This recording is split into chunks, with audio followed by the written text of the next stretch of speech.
Final Fantasy, a title I'm sure everyone who enjoys video games as a hobby can recognise. If you can't, then there's a plethora of titles you can pick up without even needing to play any of the previous titles. My favourite game of all time is a Final Fantasy, so of course this entire franchise is pretty fucking special to me. Another one that ranks up there is Final Fantasy VII, the second JRPG I played as a child. Some hail this as one of the best JRPGs ever made, and I can honestly understand that. For me, personally, I'd rate it a few titles under 9, but it still held my pre-teen to teenage life hostage for many months on end. The characters were all memorable with their own personality traits that shone through despite the early 90s cardboard box aesthetic they have going on. One of the characters that held my attention the most was the elusive Vincent Valentine, both in terms of his personality and the way you obtain him. Vincent, as well as the other character called Yuffie Kisaragi, are both secret characters within the original Final Fantasy VII universe, so you can go an entire playthrough without discovering him. This made obtaining him a milestone in my playthrough, and I couldn't keep him out of my party ever since. The feeling of admiration I held for this drop-dead gorgeous lump of edge carried on till early 2006 when I discovered he was going to be starring in his very own video game.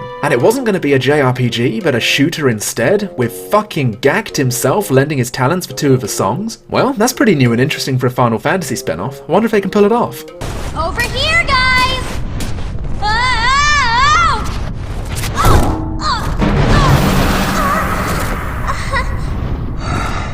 Now for all of you long-time viewers out there, you'll remember me mentioning that this game is a bit of a guilty pleasure. The kind of game I know is bad, but still find enjoyment out of, and after replaying it again, I have to say, it still is. I'm sorry. Here's the thing, the game isn't bad, it's bland. For a lot of people, this may constitute as being a bad game, but then again, I'm the kind of guy who can find enjoyment out of Drakengard's combat, so this game was kind of made for me. The story is something I can enjoy on the same level as this YouTube video. Roxas! What'd you do with Kairi? She's part of the darkness now. She doesn't need the light. You're a nobody!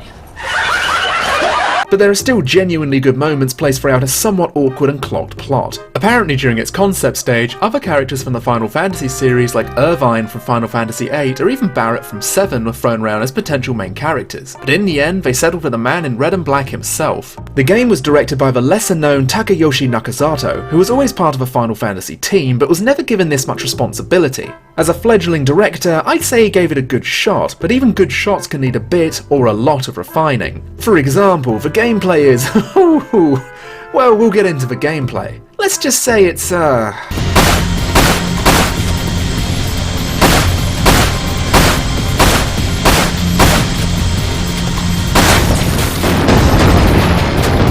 it's really good. So along the same line as my previous videos, I'll go through the story of the game and interject at certain points to give my opinions on the gameplay and characters and other things that the game does right and wrong. Cause I don't know, I find that fun, you know? Before I go into the story of Dirge of Cerberus, it's important to explain to people who may not know much about the Final Fantasy VII universe a bit about, well, what happened in the original game. To make this as brief as possible, this baby boy named Cloud fought a company named the Shinra Corporation from sucking the world dry in a literal sense. The world that Final Fantasy VII inhabits has something called the life stream that runs throughout it, and Shinra Corp used that life stream to fuel the city of Midgard's day-to-day necessities. When the life stream is extracted by Shinra, it's then turned into a liquid known as Mako, which can be turned into magical stones called materia or can be used to enhance human beings. He also fights this naughty boy named Sephiroth with his ragtag group of misfits and pals. Tifa, Barrett, the one who dies, Red 13, Sid, Yuffie, Kate Shi, later to be known as Reeve, who was controlling the Kate dolls via some unexplained technology, and of course Vincent Valentine. Sephiroth was under the impression that an incredibly dangerous alien named Genova was his mother, and he went insane because of that. So he summoned a fuck-off huge meteor to destroy the city of Midgar and the world. Through magical hijinks, the meteor is countered by the one that dies, summoning an anti-meteor spell just before she was shish kebabbed by Silver the Hedgehog himself, but Midgar is still left in ruins. Vincent's origins are relatively simple to explain. I mean, I hope. Vincent was originally a member of a group of intelligence and investigation officers known as the Turks, a group that weren't known to be on the good side of the general public. Vincent was put on bodyguard duty for a scientist known as Lucrezia Crescent, and was also in close proximity of one of the primary antagonists of 7, a mad scientist by the name of Hojo. Due to shenanigans, Hojo fucked Mr. Valentine up in more ways than one, even taking Lucrezia away from him, causing her to become pregnant with Sephiroth himself. After this, he ended up experimenting on Vincent's body for scientific gain. After Lucrezia tried committing suicide due to the extreme guilt she felt over Vincent's treatment and having absolutely no contact with her newborn son, Vincent locks himself away inside a coffin to atone for his sins due to the guilt he felt over her passing, only to be woken up by the party 20 years later. Why a coffin? It's a little bit edgy. A little bit sexy. Now what's really good about the intro to Dirge of Cerberus is showing us what Vincent and Yuffie got up to when this cinematic in the original game's ending was occurring. Since they were both secret characters, there's a chance players might have not got them by that point, so it's only logical to leave them out. The game pushes Yuffie and Reeve quite a bit, as both characters felt a little underused in the original, and I can respect them for wanting to give these characters a little more to do in the Final Fantasy mythos. Vincent runs up the stairs where the party and Hojo had their final confrontation, only to find the scientist slumped over, unknown as to whether he's alive or dead. As Vincent readies to end Hojo's life, a convenient distraction occurs, and when he looks back, the mad scientist has disappeared. Cut to 3 years later, where Vincent is watching a festival in his humble abode in Calm, and it's not too long before the main threats are revealed.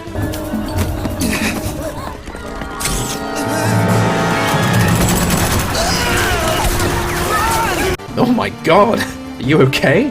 After Vincent's house gets bombed to shit by the mystery villains, he sets off to rescue the citizens, and this is when the gameplay starts. I'm not going to defend a majority of this gameplay, let's be real here. It's a very obvious first attempt by Square to make a shooter set in the Final Fantasy universe with terrible, emphasis on terrible, hand-to-hand combat. It's hard to call the gameplay bad, it's just not well executed. It's very easy to see why people say this game is Final Fantasy's equivalent to Shadow the Hedgehog. Yeah, remember that classic? Dirge is a much better game than Shadow's spin-off though. For one thing, the game at least functions better. You have a selection of guns to use, and the auto-lock, whilst awkward, is a godsend. I can only imagine how jaw-droppingly shit the game would be without it. The game controls okay, shooting is somewhat responsive, but your standard punches and kicks are probably the most god-awful why would they do this aspect of the gameplay. Number 1, you can't even lock on to enemies whilst doing this, so you often veer off in the opposite direction your enemy is going from the initial impact. Number 2, I hope you're okay with hearing the same repeated audio clip for your entire experience. And number 3, this is all you can do throughout the entire fucking game. You can't unlock combos or anything? Just 1, 2, 3, 1, 2, 3. Or if you want to be really spicy, you can 1, 2, 3 in the air. Fascinating. This is why the gunplay in Dirge is realistically the only thing you'll be doing. That is until later into the game where you meet the enemies that force you to use your hand-to-hand combat. Why would you make this decision? You can also use materia by equipping it to your weapon. These range from semi-useful to why even bother. Again, this is another part of the game I felt needed refining, as I only really use lightning against large groups of enemies, as it chains them and leaves them vulnerable to my big fat guns. The last important part of the gameplay I need to bring up is your limit break. Now I'm sure everyone who's played the original 7 knows how great it felt to use a limit break. Felt empowering, and unlocking them felt legitimately rewarding in its own way. Vincent had 4 limits: Galleon Beast, Death Gigas, Hellmasker, and Chaos. In Dirge of Cerberus you can use a grand total of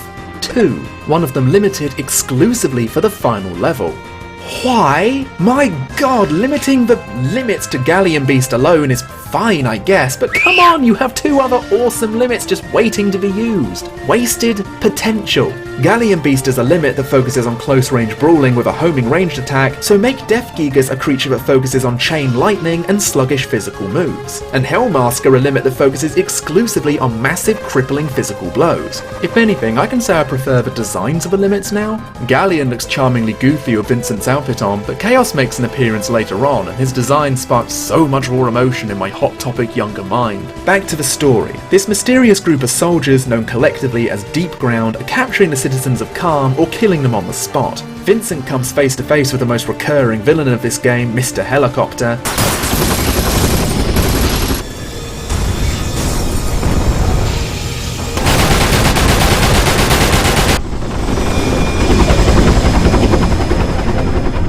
before meeting up with Reeve, otherwise known as Kate, and his organisation known as the WRO, the World Regeneration Organisation. During this whole segment, we're introduced to two villains who are part of an elite group of naughty boys and girls within Deepground known as the Tsviets, who are targeting Vincent exclusively for an unknown purpose. One of the Tsviets is named Shulk and has an inexplicable ability to track people down using hacking and internet powers. This is something I'll be bringing up again near the end, so just keep it in the back of your mind. On a related note, has anyone played Metal Gear Solid 2? It's a good game, right? Remember Dead Cell? Yeah, the Tsviets are basically this game's version of Dead Cell, only much more, how should I say, anime? Within the Tsviets are Azul the Cerulean, Shulk the Transparent, Rosso the Crimson, Nero the Sable, and their leader, Vice the Immaculate.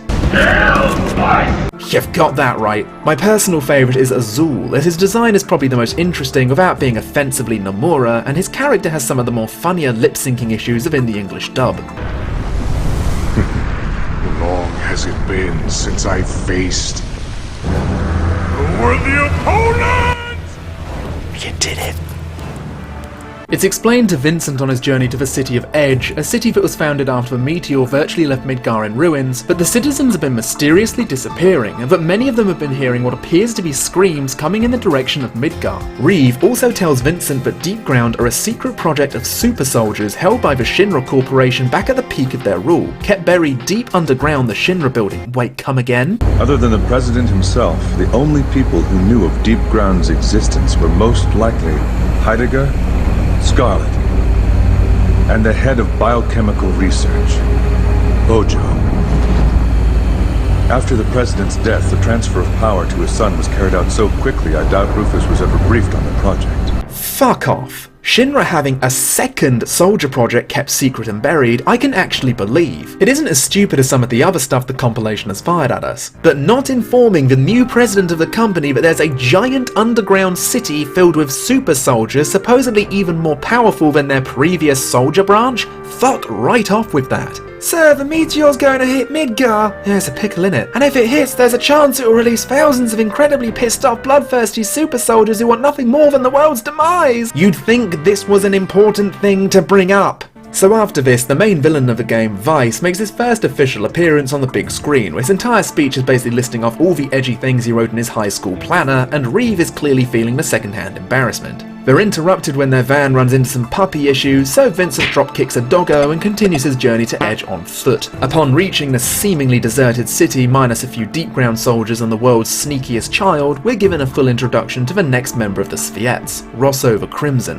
Her dialogue essentially being, "I really love what Vice wrote in his high school planner," before zooming out into the carnage she herself caused. If I had to nitpick a certain aspect of this scene, and, well, the game in general, where the blood at? You think Dirge would be a pretty good chance to make the series a little more gory, appeal to an edgier audience, or at least make the world a little more closer to reality by showing realistic blood. I mean, the impact of this scene is meant to be, whoa, look at how many people she killed, but honestly, without blood, they could be unconscious for all we know. The game is rated 16+ in England, but after playing the game, I can't tell you why. We're also introduced to Quistis, Shalua Rui, an amputee who's part of the WRO, who becomes slightly more important later into the game. The final confrontation in Edge is with Rosso the Crimson in a cutscene, where she mentions Vincent being a keeper of the proto-materia, something which can control a being named Omega. Vincent, channeling his inner audience, has no idea what the fuck she's on about, causing Rosso to take the offensive, smashing him through a wall. By doing this, we get our first look at Chaos's new design, and I have to say, if we end up getting this design back in Final Fantasy VII Remake, I'd actually be pretty happy.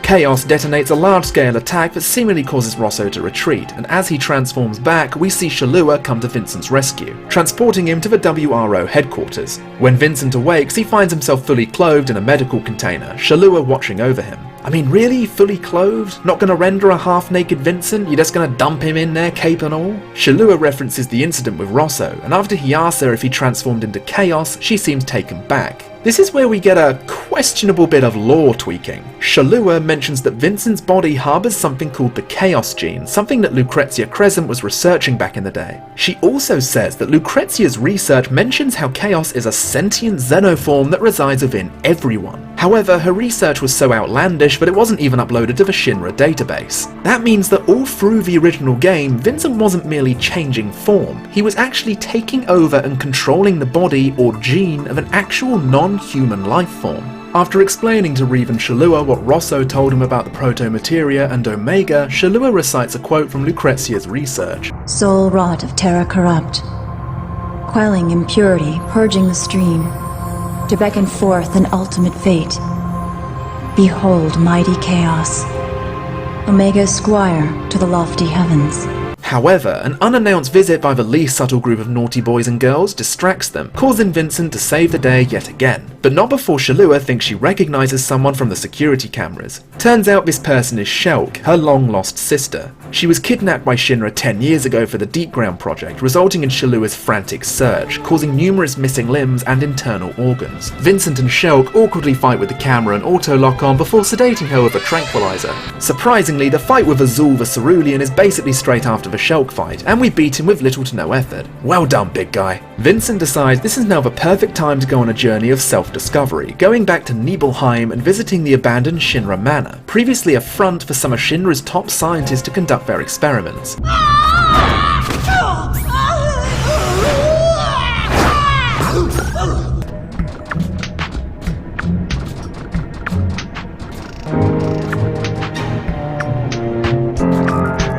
So this bit kinda comes out of nowhere. Yeah, the second playable character for this segment alone is the little Gaelic cat himself being controlled by Reeve. I think this was the game's attempt at trying a forced stealth segment. As you can see here, I was actually trying to begin with, but as soon as I was spotted by multiple guards, I decided to go for a suicidal dash. Only issue is, yeah, you can actually make it fairly easy just by dashing, which makes me question why this segment was needed at all. Within the next large room, Kate discovers what Deep Ground had been kidnapping civilians for.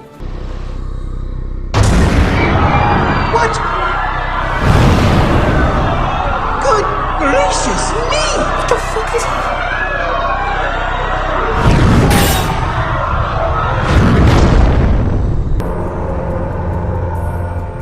What the fuck? So this bit kinda comes out of nowhere? Seriously, the game just comes out of nowhere with this mass slaughter of innocent people, including children. It's like this really weird contrast. You have Kate goofing around and causing a mess, but then in the very next scene we have people who were just enjoying a nice friendly festival being turned into liquid livestream in front of our very eyes. Did they add Kate to the mix to make it seem less dark? Speaking of dark, the next member of the Tsviet, Nero the Sable, makes his first physical appearance to us to tell us the giant hand that burst from the livestream was the life form known as Omega, and my gosh. Yeah, that makes sense. So this giant pool of livestream is artificial, meaning it was created by human hands by mass slaughtering a ton of people and turning them into pure livestream, in order to power up Omega. I mean, I guess it makes sense, but how does someone turn into pure livestream? I'll return to that point later. Back to Vincent, he makes it to the Shinra Manor, only to have a piece of materia roll straight into his hands, which turns out to be a projection of Lucrezia. The hologram was recorded with Vincent in mind, talking specifically to him if he were to ever revisit this room. That's stupid. What if a Deep Ground soldier got to it first and Lucrezia's all, "Hey Vincent, you alright fam?" "Oh, I'm Steve, you daft cunt." Lucrezia starts to go off on this long speech about Omega, though she leaves it a bit ambiguous. I'm just going to explain what the fuck is going on now to avoid further confusion. Omega, otherwise known as the Omega weapon, is the final weapon created by the planet, so it's related to the previous weapons we fought in the original. Omega's primary function is to activate when the world is about to end, absorbing the life stream into itself, then taking off into the cosmos, taking the life stream far into the universe to find another planet to inject it into. Chaos, the creature that resides within Vincent, is meant to be linked to Omega's ascension, by harvesting every living soul in the planet to return them to the life stream. Basically Final Fantasy VII's version of the Grim Reaper. The Tsviets are hunting Vincent for the proto-materia that Lucrezia implanted into his body when she was experimenting with Chaos and how to control it. The proto-materia was the key to this, though it had the ability to control both Omega and Chaos independently. Deep Ground's end goal is to awaken Omega and end all life on the planet, because Vice demands it, plain and simple. Vincent meets with Rosso by the end of this segment and she, well, rather violently extracts the proto-materia from his chest, causing Vincent's control of Chaos to slowly malfunction. Vincent is subsequently rescued by Yuffie, who has the annoying habit of spouting superhero bullshit every time the game demands her attention, which I got sick of the second she opened her mouth. Back at the WRO headquarters, Shulk has woken up, being reunited with her sister after 10 years. The reason she looks like a child despite being around 19 is down to her body ceasing to age at around 9 years old or so due to the frequent Mako experimentation. Shulk really started to get on my nerves by this point, not because she's still hostile towards others, which is actually understandable, but the voice actress must have been directed to make her sound as boring and monotone as possible due to essentially being a computer in human form. Let me tell ya, if you don't find this line annoying by the end of the game, I mean, you're stronger than I am. Vincent Valentine. Vincent Valentine. Vincent Valentine. Vincent Valentine. Vincent Valentine. Vincent Valentine. So strange that a character like Shulk could make a surprising cameo in the best modern Final Fantasy game. Honestly curious whose idea it was to include her and why. Anyways, whilst the siblings reunite, Deepground invade the WRO headquarters again by just walking up to the front gate and barging on in. This is by far one of the worst guarded military bases I think I've ever seen in a video game. Deepground have returned in order to destroy the facility with the help of Azul, who we previously thought was dead. He can turn into what appears to be a genetically modified behemoth for some fucking reason that from first glance can't be hurt by anything. When Shulk defends herself from a fatal blow, he breaks the news that Deepground no longer have a need for her. Shulk's entire purpose was to track down the keeper of the proto-materia by using data from Lucrezia Crescent downloaded directly into her neural network. Now that the proto-materia has been recovered, she can be killed off instead of being sent into the front lines to assist with the battle effort. Yeah, Deepground sure sound like they know what they're doing. The party begin to flee from Azul, but Shulk decides to be a fucking cunt again for the sake of the script, causing the doors to begin closing. Shallua actually makes a very noble sacrifice here that probably had the most impact on me in the entire game. Watching her prosthetic arm slowly get crushed by the door as she tells her sister she loves her is legitimately powerful. And even as Azul smashes every last drop of cum out of her as the door closes, which is probably the closest to blood they can get in this 16+ rated game, it's still a fairly memorable character moment. Right, I'd say we can cut through these next moments fairly quickly. There are drawn out explanations regarding Chaos, Omega, Vincent, Lucrezia, basically stuff I've already explained before. Shulk is a shit, so Yuffie decides to do something I think the audience collectively wanted. We see a cameo from every old character, minus Red 13, because Square have about as much love for that mutt as literal AIDS. Cid's purpose is to deliver the party to the ruins of Midgar to take the fight directly to Deepground. Cloud's purpose is to be Cloud and have a short cinematic where he fights Rosso for trailer purposes only. No really, they reuse the 30 seconds Cloud makes an appearance twice in the trailer, it's really funny. Tifa and Barrett are there to be Tifa and Barrett and to drive the fucking van. Yo! Vincent! You still alive? Barrett is black, by the way.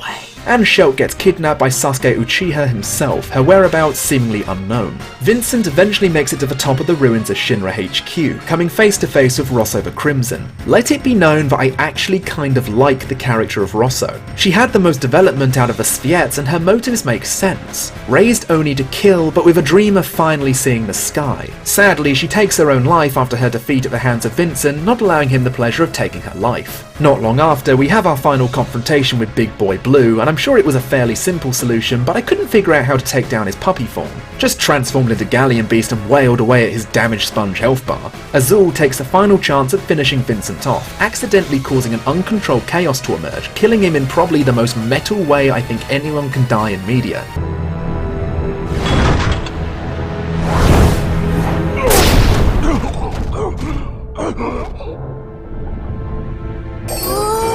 Anyways, Vincent eventually makes it to Deepground territory, which turns out to be an actual underground city surrounding a long-forgotten Mako reactor. Going deeper into these war-torn ruins brings us to another boss fight with Nero the Sable, a character who essentially channels the spirit of my boy X-Death from Final Fantasy V by sucking characters into the fucking void. Apparently he got this power due to the experiments conducted on him in a fetal stage, using Mako related to our good buddy Chaos, causing his mother to be sucked into the void after she gave birth to him. It turns out that Shulk was dragged into this void, in a shell which made a cameo in Nier. Shallua appears before her as some sort of force ghost and asks if she can return to the life stream.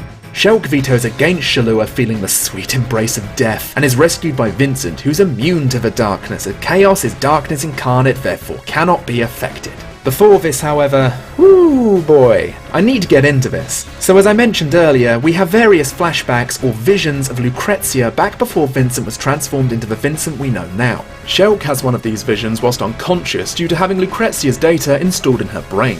She sees Lucrezia working with Vincent's father, Grimoire Valentine. Grimoire and Vice? I can't escape from this game, it's following me. Now the sole purpose of Grimoire is to show Lucrezia's guilt for causing his death and leaving Vincent without a father. They work together on the Chaos Gene, and Lucrezia, disobeying Grimoire's advice, pushes it beyond its limit, causing the container to shatter and mortally wounding Grimoire. My time has come to return to the life stream.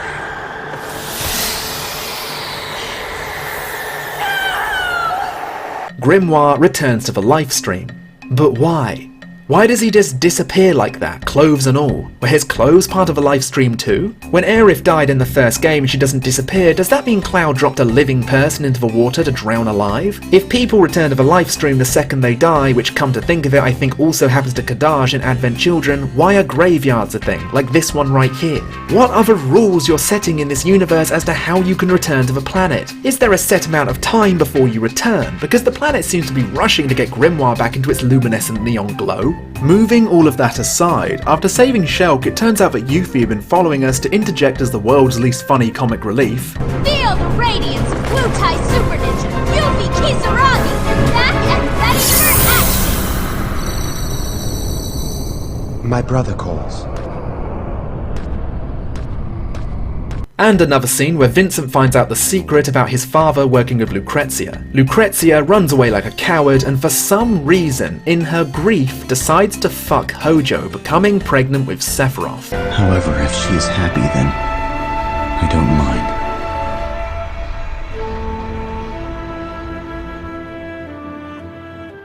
Finally, Vincent and his tag-along companion Yuffie have made it to the game's main villain, Vice. Only things are a little strange of our reclusive antagonist. The fucker is straight up dead, as confirmed by Nero, who survived our attack. Vice is Nero's older brother, and Nero holds a borderline incestuous fascination with him. Again, something which I believe worked quite well as far as character motivations go. Nero's only goal is to be with his brother, as he's the only one who shows love towards him. He sucks Yuffie into the void, where she actually reacts in a way that goes beyond her trope, but Vincent rescues her because of reasons I said earlier. Nero transforms into a big old spider who we take down easily, and we return to see that Vice has awoken. Due to Nero's character being fully dependent on Vice, when this happens,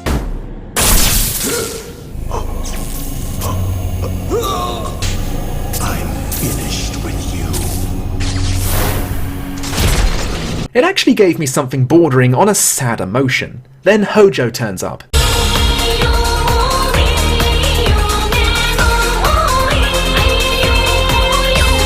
Okay, this is where the game truly goes off the fucking rails. Remember at the very start when I mentioned Hojo disappearing seemingly into thin air? Yeah, it clearly isn't that simple. Hojo explains to us that he was dispersing his mind, his knowledge, into the fucking internet where he survived in a virtual reality without a physical form. Hojo once believed that Lucrezia's thesis about Chaos and Omega was utter nonsense, but once he saw Vincent transform into the fabled beast during the original Final Fantasy VII boss fight, it completely changed his mind. Hojo's endgame is a simple one. Travel the stars with Omega. All other life on the planet doesn't matter. He'll get to travel the cosmos, reaching a scientific nirvana. He states, however, that he needed a strong body to withstand Omega's will, and that's where Deep Ground comes into play. Hojo, through internet hijinks, tricked Nero into resurrecting Vice by installing Hojo's neurological data into him, I assume. Vincent and Vice, or to be more specific, Hojo, have a short fight where you're meant to lose, which leads to Shadow absorbing the power of the 5 Chaos Emeralds to turn into Super Shadow, having a fair fight with the mad scientist, eventually taking him down. It turns out that after Hojo stabbed Nero, Nero's Shadow infected Vice's body, causing it to weaken. Nero calls out to Vice, and the real Vice answers, the two brothers becoming one. And as Vice enters the pure artificial life stream, the mad scientist meets his final set-in-stone demise. Along with Vice, the proto-materia that was put inside of him also enters the life stream pool, meaning Vice and Omega can combine and finally initiate the total demise of the planet. And here comes the best boy of Final Fantasy VII Dirge of Cerberus, motherfucking Omega. I really can't get enough of this design. They nailed it in honesty. I mean, all of the original weapons looked intimidating as fuck, but this thing has an overwhelming presence due to its sheer size and gorgeous aesthetic. Due to Omega finally awakening, it means Chaos will also awaken in turn, causing Vincent to fully transform into a berserk primal clusterfuck of rage. Shulk then decides the only logical course of action is to hack into the livestream within Omega.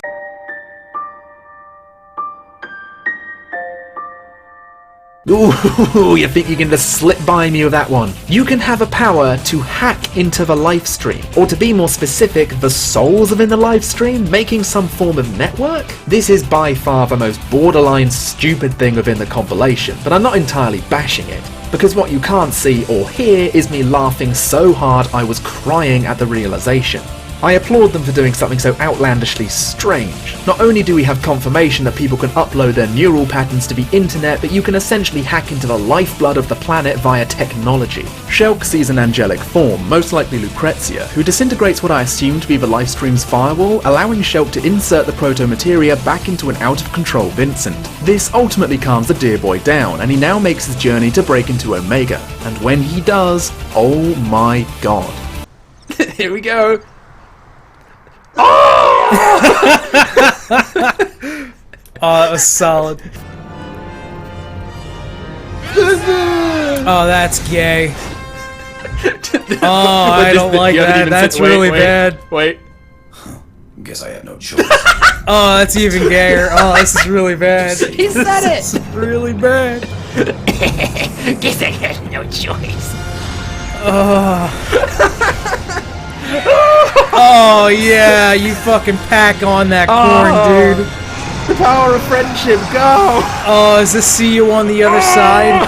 Is this corn circa 2006? The final boss is Vice, big surprise. However, he's fused himself with a smaller version of Omega, which is slightly disappointing. Would have been cooler fighting this rather than his dodgy counterfeit brother. Herein lies one of my biggest issues with Dirge. Who is Vice, and why should we care? He's one of my least favourite villains in a Final Fantasy game. Ever since Advent Children, I think the production teams working on Final Fantasy VII say to themselves, okay, how do we make FF7 villains? Well, people like Sephiroth, didn't they? So give them 3 Sephiroths. This guy isn't Sephiroth, but he acts like him, is close friends with him. What about this guy? We'll make him look like Sephiroth, but give him little to no personality or lines. I like it. I like you. Dave. I mean, wasn't it Hojo's plan to awaken Omega and take off into the cosmos? Why is Vice suddenly going through with it? Am I missing something? Please tell me if I am. Did he just decide, well, they've got this far, may as well complete it? Who are you? I feel nothing towards you. You know who would have made a much more compelling main villain? Rosso the fucking Crimson. Her motivations were laid out to us on a platter and are easy to understand. She wants nothing more than to bathe in the blood of the people she's killed, a woman born in very unfortunate circumstances, whose only dream is to see the sky. Maybe she evolved something new when she finally broke out of Deep Ground. I want to see what else is up there, giving her motivation to fuse with Omega and journeying throughout the cosmos, taking humanity's souls with her as a final fuck you to her mistreatment. But nah, she just kills herself, that's the end of that. Oh, Vincent. Oh, yeah, that's... Oh, stop. Oh, he teleported behind him. He teleported behind him! Sorry, kiddo. Oh, no. That's so funny! I never knew it went full DBZ. That was really bad. I can't believe they actually did it. Vincent takes down Vice, but it seems he was too late. Omega begins its ascent with a glorious spectacle reminiscent of Alexander from Final Fantasy IX, as it rips out of its confinements, beginning to take the livestream with it. I'll give Frieza 5 more minutes. Oh, I need to... sorry.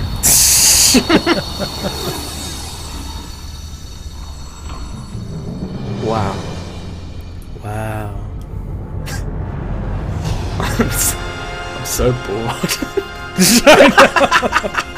Vincent decides to do one final act of heroism. He uses up all of his leftover power to descend into Omega, obliterating them both. The lifestream that it collected starts to rain back down as the old party members look up in awe. Yuffie calls out to Vincent, and as Gak's redemption begins to play, we see corrupted particles of the lifestream slowly start to make its way to the planet. But in the final cutscene, it turns out he's okay. Never mind. Shulk, now living with Cloud and Tifa, has a short ending monologue talking about her new view on life. Oh look, it's Red 13. Also, Shallua is just kind of left in her container, never returning to the livestream and just kind of forgotten about. I'm actually not joking. Shulk ends up being sent to find Vincent. It's a little obvious Shulk's new outlook on life also gives her a new romantic outlook on Vincent, but it's unknown as to whether or not Vincent will follow up on what may be the world's most awkward relationship between a 60-year-old man who looks 20 and a 19-year-old who looks about 10.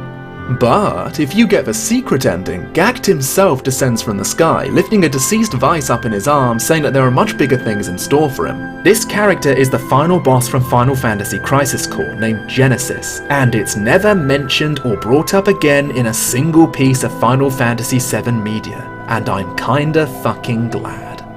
Well, there you have it, a game I love for a mixture of good and bad reasons. The story can go from understandable to boring to completely fucking ludicrous, but when it hits those ludicrous levels, I can't help but admire it in a, well, you sure did try kind of way. It's actually clear they put some effort into parts of the story and characters, whereas some of the characters end up being this awkward splat on Final Fantasy VII's legacy. I guess it always frustrated me whenever someone would criticise Dirge of Cerberus but defend Advent Children in the same breath. Now don't get me wrong, both aren't stellar in the story department and share a similar tone, but Advent Children, to me at least, felt like the fan service and Geostigma plot was a paper-thin vehicle to fun action scenes. And that's not to say that Dirge didn't have awkward out-of-place fan service, but for a majority, the story was fairly unique within the Final Fantasy VII compilation, and it has quite a bit of my respect for going out of its comfort zone a bit. Whether or not it worked is up for debate. I'd actually be completely down for seeing Dirge being remade by a more competent developer, making the gameplay an enjoyable experience rather than a perfectly average run-of-the-mill shooter. If the gameplay was fun, I could see it becoming similar to Metal Gear Revengeance in how insane and camp the story got. But I don't see Square ever wanting to revisit this title. Should you play Dirge?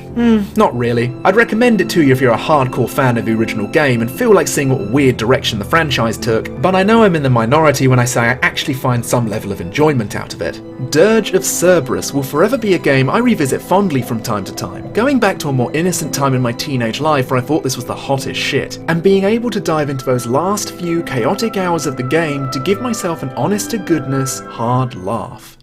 Isn't it kind of weird that we have an English voice actor for Gact? Yeah, that is kind of fucking weird. It should be Gact himself. It is not yet time for slumber. What the fuck? Okay. We still have much work to do. What? So, that accent. My brother. Wait, hang on. Vice is his brother?